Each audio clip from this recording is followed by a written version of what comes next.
Everyone, welcome back to my channel. आज हम पढ़ेंगे वाक्य। वाक्य किसे कहते हैं? तो वाक्य किसे कहते हैं, इसको पढ़ने से पहले हम शब्द के बारे में जान लेते हैं, क्योंकि शब्दों के द्वारा ही हम वाक्य बनाते हैं। कैसे, आइए देखते हैं। शब्द किसे कहते हैं? शब्द दो या दो से अधिक वर्णों के सार्थक मेल को ही हम शब्द कहते हैं। तो शब्द किसे कहते हैं, अगर प्रश्न पूछा जाएगा तो बच्चों आप क्या बोलोगे? दो या दो से अधिक वर्णों के सार्थक समूह को ही हम शब्द कहते हैं। कैसे, आइए देखते हैं। र, धन, म, धन, न। र, धन, म, धन, न। इन तीनों वर्णों के मेल से हमें कौन सा शब्द प्राप्त हुआ? र, म, न, रमन। घ, धन, र, घर। च, धन, ल, चल।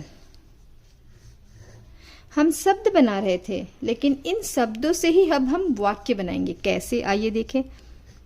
रमन, पहला शब्द क्या है? रमन, एक लड़के का नाम। दूसरा क्या है? घर।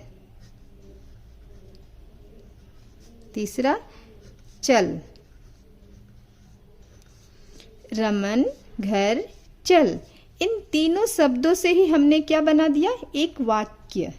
तो अब हम बोल सकते हैं ना, दो या दो से अधिक शब्दों के सार्थक समूह को ही हम वाक्य कहते हैं। तो वाक्य किसे कहते हैं? जब प्रश्न आएगा तो आप लिखोगे दो या दो से अधिक शब्दों का एक सार्थक समूह, उसे ही हम वाक्य कहते हैं। जैसे सत्य की जीत होती है, इस वाक्य में देखिए सत्य की जीत होती है, एक हमें अर्थ प्राप्त हुआ है। अर्थ क्या है? किसकी जीत होती है? सत्य की। राम बाजार जा रहा है, इसमें भी हमें एक अर्थ प्राप्त हुआ। कौन बाजार जा रहा है? राम। राम बाजार जा रहा है। तो वाक्य बनाते समय हमें ध्यान देना होगा कि वाक्य में एक अर्थ जरूर हो। अर्थ अगर नहीं होगा तो वाक्य पूर्ण नहीं माना जाएगा। वाक्य के दो अंग होते हैं। क्या? उद्देश्य और विधेय। उद्देश्य किसे कहते हैं? उद्देश्य किसे कहते हैं? वाक्य में जिस व्यक्ति या वस्तु के बारे में कुछ कहा जाए उसे ही उद्देश्य कहते हैं। जैसे रवि पढ़ रहा है, इस वाक्य में किसके बारे में बोला जा रहा है? किसके बारे में कहा जा रहा है? हम रवि के बारे में कह रहे हैं। क्या कह रहे हैं? रवि पढ़ रहा है।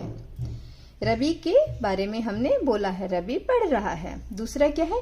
सुमन खेल रही है। कौन खेल रही है? सुमन। तो पहले वाक्य में रवि उद्देश्य है, दूसरे वाक्य में हमने सुमन के बारे में बोला है, तो सुमन भी एक उद्देश्य हुई। फिर दूसरा अंग है विधेय। वाक्य का दूसरा अंग है विधेय। विधेय किसे कहते हैं? उद्देश्य के विषय में जो कुछ कहा जाता है उसे दर्शाने वाले शब्दों को हम विधेय कहते हैं। जैसे रवि पढ़ रहा है, यहाँ भी मैंने लिखा है रवि पढ़ रहा है, यहाँ भी मैंने लिखा है रवि पढ़ रहा है। क्यों लिखा है, आइए देखते हैं। पहले वाक्य में कौन है? रवि। रवि के बारे में क्या बोला जा रहा है? क्या कहा जा रहा है? पढ़ रहा है। रवि क्या कर रहा है? पढ़ रहा है। रवि के द्वारा कौन सा कार्य हो रहा है? पढ़ने का। तो पढ़ रहा है, इस वाक्य में क्या हुआ? विधेय। दूसरे में भी देखिए सुमन खेल रही है। सुमन के द्वारा मतलब उद्देश्य, सुमन उद्देश्य है, तो उद्देश्य से कौन सा, उद्देश्य के द्वारा कौन सा कार्य हो रहा है? खेलने का। तो खेल रही है, ये क्या हुआ? इस वाक्य में खेल रही है विधेय हुआ। तो उद्देश्य के विषय में जो कुछ कहा जाता है उसे ही हम विधेय कहते हैं।